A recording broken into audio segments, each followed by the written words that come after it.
Tube Tamil cinema news. வருமானம் குறைஞ்சிருச்சோ? தங்க கோயில்ல சொர்ணலட்சுமிக்கு சிறப்பு பூஜை செஞ்ச த்ரிஷா.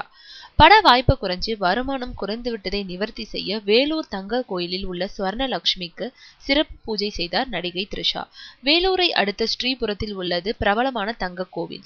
சமீபத்தில் உருவாகியிருந்த இந்த கோவிலுக்கு ஏகப்பட்ட விஐபி விசிட்டர்கள் பக்தர்களாக உள்ளனர். இந்த கோயிலுக்கு நடிகை த்ரிஷா நேற்று திடீரென வந்தார். அவருடன் தாயார் உமா கிருஷ்ணன், அவரது சித்தி ஆகியோரும் வந்தனர். த்ரிஷாவை கண்டதும் வழக்கம் போல் கோவிலுக்கு வந்திருந்த பக்தர்கள் சாமியை மறந்து அவரை மொய்க்க ஆரம்பித்தனர். த்ரிஷா வருகையை முன்கூட்டியே தெரிவிக்கப்பட்டிருந்ததால் அவரை விஐபி வழியில் தரிசனத்துக்கு அழைத்துச் சென்றனர். அங்கு லட்சுமி நாராயணி அம்மனுக்கு சிறப்பு தீபார்த்தனை நடந்தது. இதில் கலந்து கொண்டு பயபக்தியுடன் சுவாமி தரிசனம் செய்தார். இந்த கோயிலை உருவாக்கியவர் 90களின் இறுதியில் இளம் சாமியாராக இருந்த சதீஷ். இப்போது நாராயணி அம்மா என அழைக்கப்படுபவர் இந்த சதீஷ் சாமியார் தான்.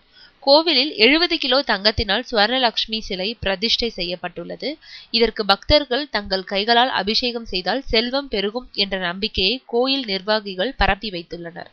இந்த சொர்ணலட்சுமி சிலைக்கு நடிகை த்ரிஷாவும் தனது கைகளால் அபிஷேகம் செய்து வழிபட்டார். தொடர்ந்து அவரது தாயார் உமா கிருஷ்ணன் அபிஷேகம் செய்தார். கோவில் சார்பில் த்ரிஷாவுக்கு சிறப்பு பிரசாதம் வழங்கப்பட்டது. கோயிலை ஒருமுறை அங்குள்ள வாகனம் மூலம் சுற்றி பார்த்துவிட்டு கிளம்பினார். அவர் போகும் இடங்களுக்கெல்லாம் கூடவே ஓடிச் சென்று பரவசப்பட்டனர் பக்தர்கள்.